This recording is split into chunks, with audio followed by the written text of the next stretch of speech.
皆さんごきげんよう、上川薫です。今回取り上げる話題は、廃大国として知られるロシアにおいて、ロシア国防省の高官が汚職を原因として逮捕されるということが発生しました。しかし、一般的には汚職の取り締まりかなと思えるような出来事なのですが、ロシア国内における話としては、そうした腐敗撲滅みたいな話ではなく、もっときな臭い粛清の機運が政府上層部に流れているようだという話について解説していこうと思います。まずは汚職を原因とした摘発があったという報道そのものからまずはご紹介しましょう。ロシア国防次官収賄の疑いで逮捕。国防省の綱紀粛正か。ロシアではショイグ国防省の側近でもある国防次官が収賄の疑いで逮捕されました。プーチン政権はウクライナ侵攻が長期化する中、国防省の綱紀粛正を図ろうとしているとみられます。ロシアで重大事件を扱う連邦捜査委員会は、ロシア国防省のイワノフ国防次官を収賄の疑いで拘束したと発表。モスクワの裁判所も同じく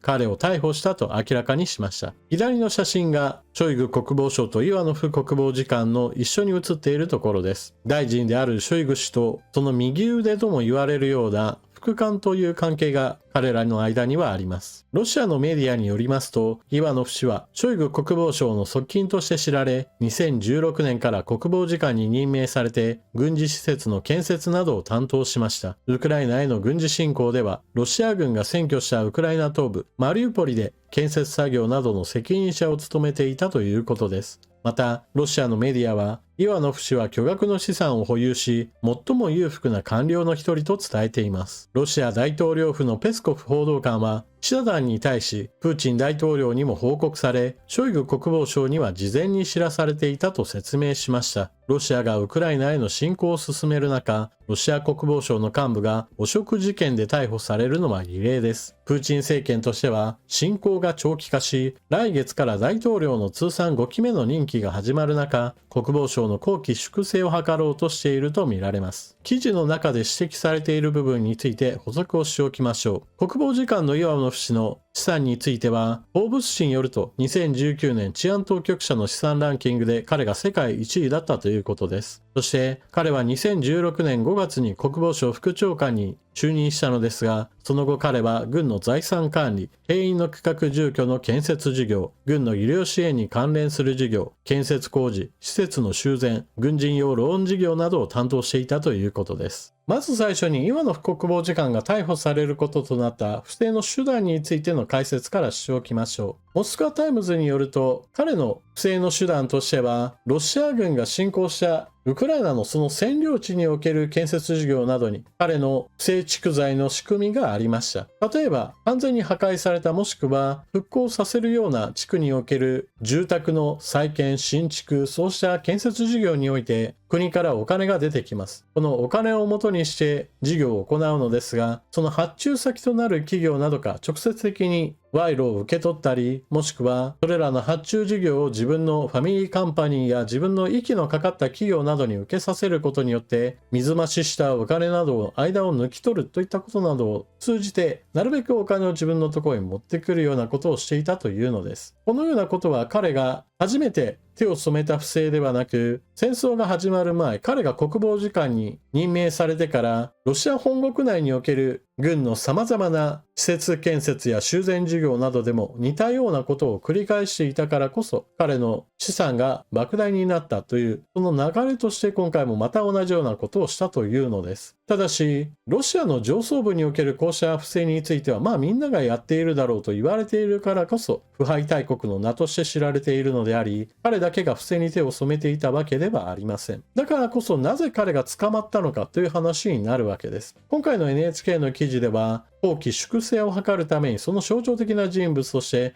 彼が選ばれたのだといったような話になっているわけですが、もう一つの側面をモスクワタイムズでは指摘しています。それは戦争が長引くことによって軍に対する前向きな政府広報の行き過ぎによってショイグ国防相やもしくは軍の人気が高まることをプーチン大統領が懸念しているのではないかといった話などが指摘されています。そのためロシアの情報総局としてはイワノフ国防次官に表向きは不正があったんだからこれを逮捕したという話になっているわけですが、プーチン大統領に報告するその内容としては彼を国家反逆罪の罪において完全にこの世から消し去ることも検討すべきだという進言がなされているというのです。これはロシア軍は非常に良い存在であり、プーチン大統領の命令のもと、ウクライナへの解放運動を進めている。このような頼れる軍隊を指揮しているのがショイグ国防相だみたいな英雄的な扱いなどを繰り返すことによって、彼や彼の取り巻き、そして軍への信任や人気が高まることによって、将来的にプーチン大統領の代わりとしてのショイグ国防相の政治的な頭角が現れてしまったり、もしくは軍に対する期待が集まるのをプーチン大統領としては抑制したいのではないかという話があるわけです。なおこの政敵としての存在といった問題に関しては確認のしようのない話であり、確かにそのような面があるかもしれないという話に一応は留めておきましょう。事実としてあるのは自分の職権を乱用することによってロシアの公金を自分の懐へとどんどんと入れて不正蓄財を進めていたということです。ちなみにロシアによる占領地における建設事業、一体なぜ行われているかについて解説しておきましょう。ロシア軍はウクライナ侵攻するにあたってもともと住んでいたウクライナ人の住居を徹底的に破壊することで知られています。それは大規模な抵抗戦が行われたバフムトやアウディーイーカなどにおいてはほぼ全ての住居に砲弾が撃ち込まれボロボロになった街といった光景が展開されました。もともと住んでいた人々のほとんどがその土地を離れざるを得ないですし、残った人たちも地下室などで耐え忍んでその町と運命を共にするような道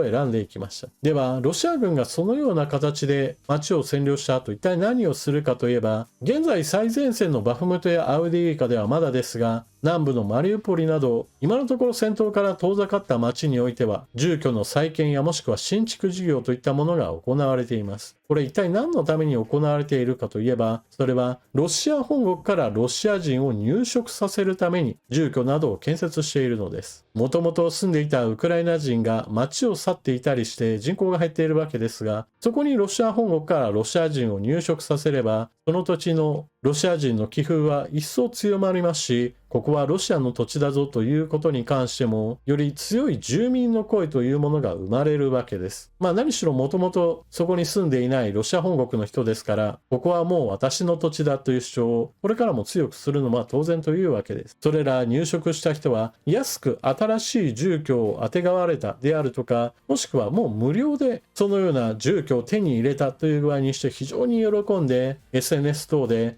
プーチン大統領万歳といったことを声高に言うわけです。そこにかつてウクライナ人が住居を構え平和に暮らしていたことなどもうみじんも感じさせないようにするわけです。そしてそのような形で政治的な意図を持って入植させるその活動としてお金がつけられて、そのお金の中からイワノフ国防次官は自分の懐へとお金を回していたわけです。というわけで今回取り上げたニュース、逮捕されたイワノフ国防次官も手に手を染めていましたし、彼を逮捕した警察側の人間も何だったら政治的な意図を持ってショイグ国防相や軍の信任を下げるためにわざわざこのようなことを行ったのかもしれない。そしてイワノフ国防次官が不正に手を染めることとなったウクライナにおけるロシア軍占領地における事業などもまさに真っ黒と言えるような政治的な意図で建設事業などが行われており、登場人物全てが何かしらの悪事に手を染めているような人たちです。なんともロシアらしいニュースだなというふうに私は思いました。なおこのような話をすると親ロシア派の人たちからウクライナにだって腐敗はたくさんあるじゃないか、なんでロシア側だけ取り上げるんだという話をしてくるでしょう。どの国においてもそうですが、不正といったものは問題としてあります。しかし改善傾向にあるのか、それとも悪化傾向にあるのか、そして変わらないのかといったいわゆる全体の方向性といったものを見ることが必要でしょう。ウクライナはソ連構成国のよくある光景として政府、行政、そして地元のギャングなど様々なところで不正がはびこるといった問題はあります。ししかしそれはあくまでも正していかなければならないものとして多くの国民が意識を持っています。そして外圧としても EU 加盟を目指す過程において、ウクライナ国内のそうした不正撲滅については徹底的に推進していかなければならない立場にあり、実際にそう取り組んでいます。ウクライナ国内における大統領選挙においても、自分だったらウクライナ国内の不正腐敗にメスを入れることができるんだという主張を行う人が基本的には受かるわけです。だからこそ現在のゼレンスキー大統領も政治経験がないからこそ、ある程度の庶民感覚をもとにした既得権益にメスを入れられるんだというところから国民的な人気を得たわけです。そしてそのような人気を高める理由となったのが彼が出演したドラマであり、そのドラマの中における大統領欲がまさに不正撲滅のために戦うといった内容で多くの国民の支持を受けたというわけです。そして彼の政治能力は残念ながら高くなかったことから、ウクライナ内部における不正撲滅は徹底的にできているわけではありません。しかし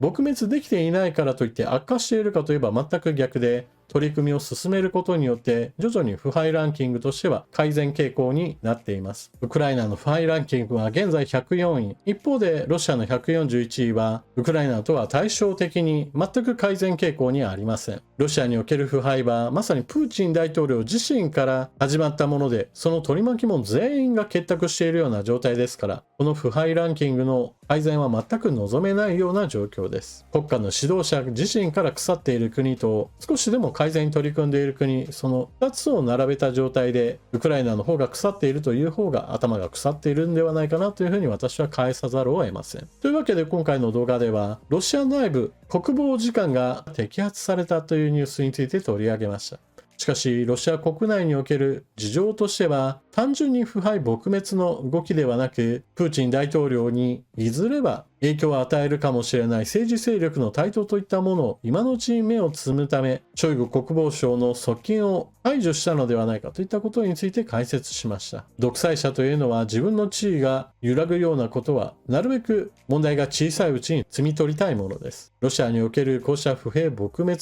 かのような動きについては、そのような隠れた意図についても少し考えを及ばさなくてはならないでしょう。今回の話を聞かれて皆さんはどのようなことを思われたでしょうか。ぜひともコメントしていってください。それでは動画最後までご視聴いただきありがとうございました。チャンネル登録していない方はぜひともチャンネル登録していってください。そして動画を見終わった方は評価ボタンのクリックとあなたの感想、コメントよろしくお願いします。それでは次の動画でまたお目にかかりましょう。またね。